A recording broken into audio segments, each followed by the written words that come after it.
Fox 13 News at 5 starts now with breaking news. As we come on the air at 5, troubling breaking news. A man made threats at a Memphis school, tried to break into the building, and fired a gun.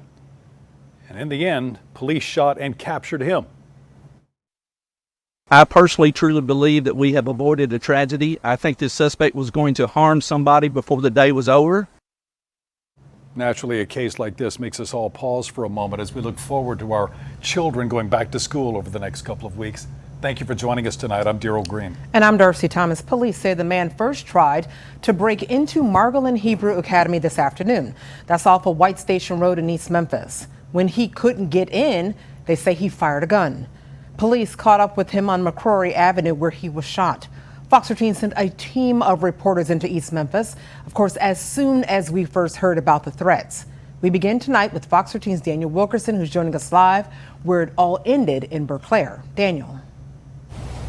Daryl and Darcy, good evening to you. Good evening to you at home. Yeah, there are probably a lot of children, parents, teachers, administrators relieved that this turned out the way that it did. As you heard Darcy just say, this all ended just behind me. You can see police, even at this hour, still on the scene. Again, this is right at McCrory Street. This happened right at McCrory and Berkeley.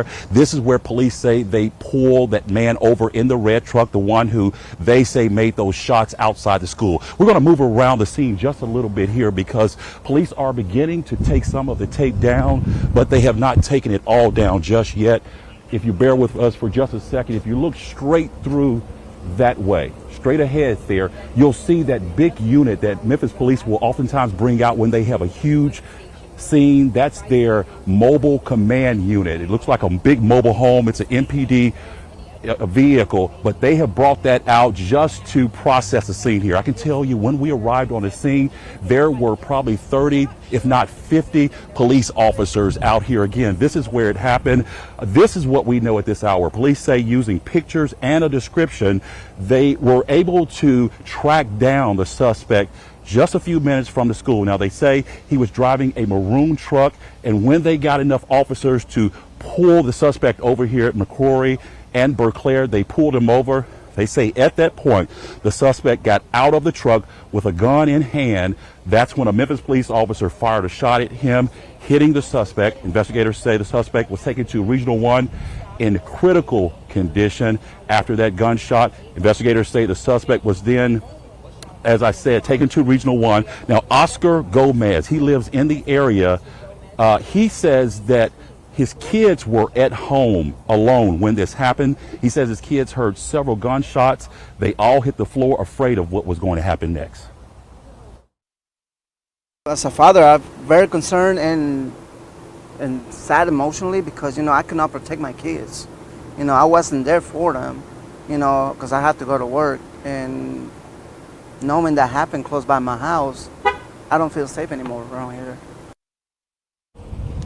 So that is the exact sentiment of a lot of the neighbors in the neighborhood that we have spoken with. Again, you're taking a live look right at the corner of Avalon and McCrory here in the Berkeley area. Again, this is where this all came to an end. As you heard, the second in command, it's not a lot of times, it's not really often that we have the second in command at the Memphis Police Department give us our interviews, but you heard him off the top of the broadcast say that they are really, really appreciative of the efforts taken by that school this morning. My colleague, Jack Bilyeu, he is on that side of the story. You will hear from him in just a second. But I did ask police whether they had the name of the suspect. They told me he has not yet been charged and that they would get that information out momentarily. That is Fox 13's Daniel Wilkerson reporting live from Berkeley tonight. Thank you so much, Daniel.